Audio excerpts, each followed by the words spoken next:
ሰላም እንዲናችሁ ውድ የሊቨርፑል ደጋፊዎች ድምጽ ተከታታዮች በያላችሁበት ሰላማችሁ ይብዛ። በርካታ ስፖርታዊ መረጃዎችን ወደ እናንተ ይዘን መጣን። እስከ ፕሮግራማችን መጠናቂያ ድረስ አብራችሁን ቆዩ። በእግር ኳስ ውስጥ ያለው ነገር ሁልጊዜ የምታስታውሰው የመጨረሻዎቹን ደቂቃዎች ነው። እነርሱም ከጠቅላላ ጨዋታዎች የከፉ ደቂቃዎች ነበሩ።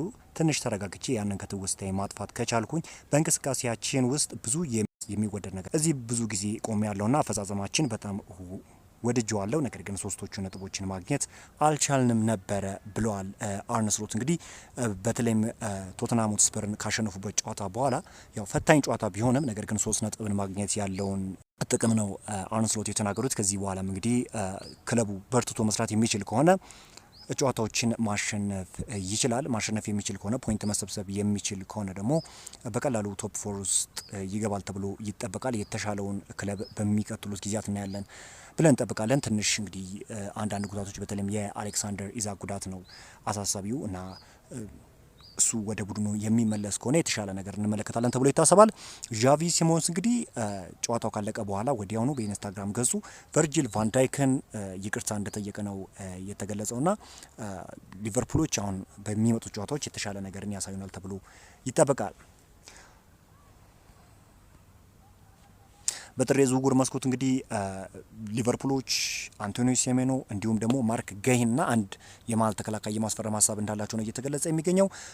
በተለይም በኖቬምበር ወር ስለ ሴሜኖ ለማወቅ ደውሎ እንደነበር፣ ነገር ግን እስካሁን ምንም አይነት ክትትል አልተደረገም። ነገር ግን ሊቨርፑል በዚህ ዝውውር ንቁ ሊሆን እንደሚችል ፋብሪዚዮ ሮማኖ ገልጿል። ታዲያ ሊቨርፑል የመሀል ተከላካይ፣ የክንፍ ተጫዋችና የመሀል አማካኝ ተጫዋች ለማስፈረም ያቀደው እቅድ በጥር ወር ሊፋጠን ይችላል። ማርክ ገሂን አሁንም ይፈልጋሉና በአንቶኒዮ ሴሜኖ ዙሪያም ንግግሮችን እያደረጉ እንደሆነና ተጫዋቹን ወደ ክለባቸው ለማስፈረም ለማምጣት ስራዎች እንደሚሰሩ ነው እየተገለጸ የሚገኘው። አንቶኒ ሴሜኖ እንግዲህ ስለ ወደፊት ቆይታው በሚቀጥሉ ቀናቶች ውሳኔ ሊሰጥ ይችላል። ማንቸስተር ዩናይትድ፣ ማንቸስተር ሲቲ አሁንም ከሌሎች ክለቦች ጋር ለፊርማው ቁርጠኛ ሆነዋል። ነገር ግን ሊቨርፑል አሁንም ፍላጎት አላቸውና የኢዛክን ጉዳት ተከትሎ አማራጫቸውን እያሰቡ እንደሆነ ነው እየተገለጸ የሚገኘው። እንግዲህ አሌክሳንደር ኢዛክ ቅዳሜ በደረሰበት ጉዳት ተከትሎ ትናንትና በተሳካ ሁኔታ ቀዶ ጥገና ተደርጎለታል። ምርመራው ከተደረገለት በኋላ ፋይቡላ ስብራትን ያካተተ የቁርጭምጭሚት ጉዳት ሲሆን በትናንትናው ዕለት ቀዶ ጥገና በተሳካ ሁኔታ ተካሂዷል። የኢዛክ የማገገሚያ ስራ አሁን በኤክስኤ ልምምድ ማዕከል የሚቀጥል ሲሆን ወደ ሜዳ የሚመለስበት የጊዜ ገደብ እስካሁን ድረስ እንዳልተገለጹ ነው እየተነገረ የሚገኘው። በተለይም ደግሞ ያንን ጎል ካስቆጠረ በኋላ እንደዚህ አይነት ጉዳት ማስተናገዱ ትንሽ ልብ ይሰብራል። ተጫዋቹ ምናልባት የጎል ማስቆጠር ስነልቦናው እየተሻሻለ የሚመጣበት እድል ነበር። ነገር ግን ያ ጉዳት የእውነት ለመናገር ለሱ በጣም መጥፎ የሚባል ነው።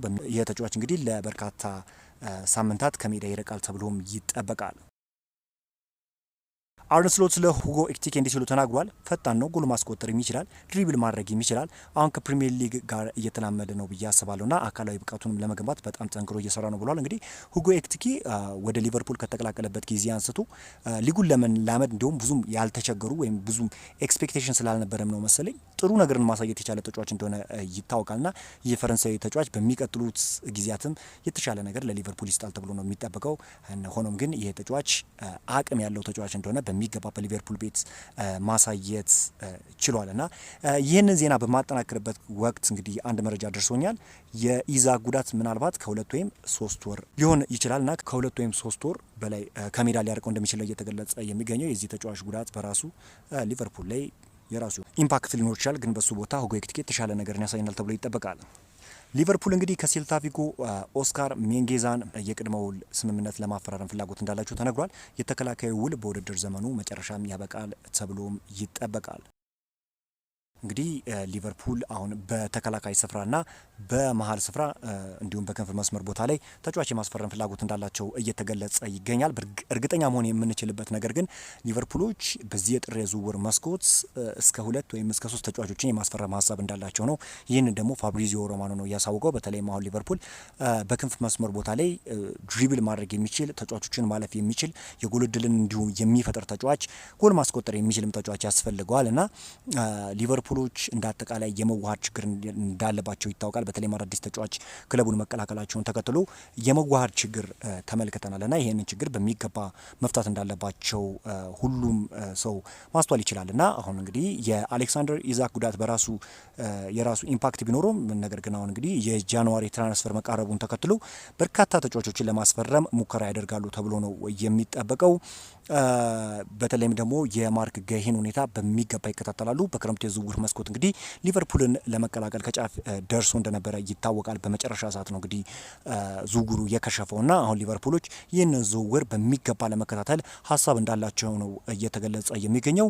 ማርክ ገሂ እንግዲህ በክሪስታል ፓላስ ቤት በጣም ሪጅድ ወይም ሶሊድ የመከላከል አቅም ካላቸው ውስጥ በግንባር ቀደምነት የሚጠቀስ ተጫዋች እንደሆነ ይታወቃልና የመከላከል ስኪል አለው። በዚሁም ደግሞ ከኳስ ጋር ኮንፈርት ያለው ተጫዋች ነው። እንደዚህ አይነት ተጫዋቾች ደግሞ በተለይም ደግሞ መከላከሉ ረገድ ከቨርጂል ቫንዳይክ ጋር መጣመር የሚችል ከሆነ የተለየ ነገርን ያሳየናል ተብሎ ይጠበቃል። አንዳንድ የሚነሱባቸው ጥያቄዎች አሉ፣ በተለይ በኢብራሂማ ኮናቴ ላይና እነዚህን ችግሮች መፍታት የሚችሉ ከሆነ ሊቨርፑል ከዚህም የተሻለ ነገር ያስመለከተናል ተብሎ ይጠበቃል። ሌላኛው የሴሜኖ ጉዳይ ነው።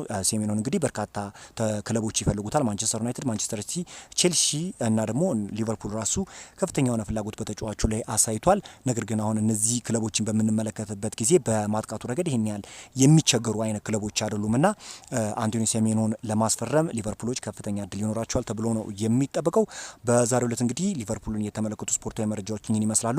ይህንን ቻናል ሰብስክራይብ እንዲሁም ቪዲዮ ላይክ ማድረጋችሁ ፈጽሞ እንዳዘነጉ። ምክንያቱም አሁን እንግዲህ በጥሩ የዝውውር መስኮት አዳዲስ መረጃዎችን በየቀኑ ለማድረስ አስቤያለሁኝ። ይህንን ቻናል ሰብስክራይብ እንዲሁም ቪዲዮን ላይክ እና ሼር ማድረግ እንዳይረሳ። በአዲስ ቪዲዮ እስክንገናኝ መልካም ተመኘው።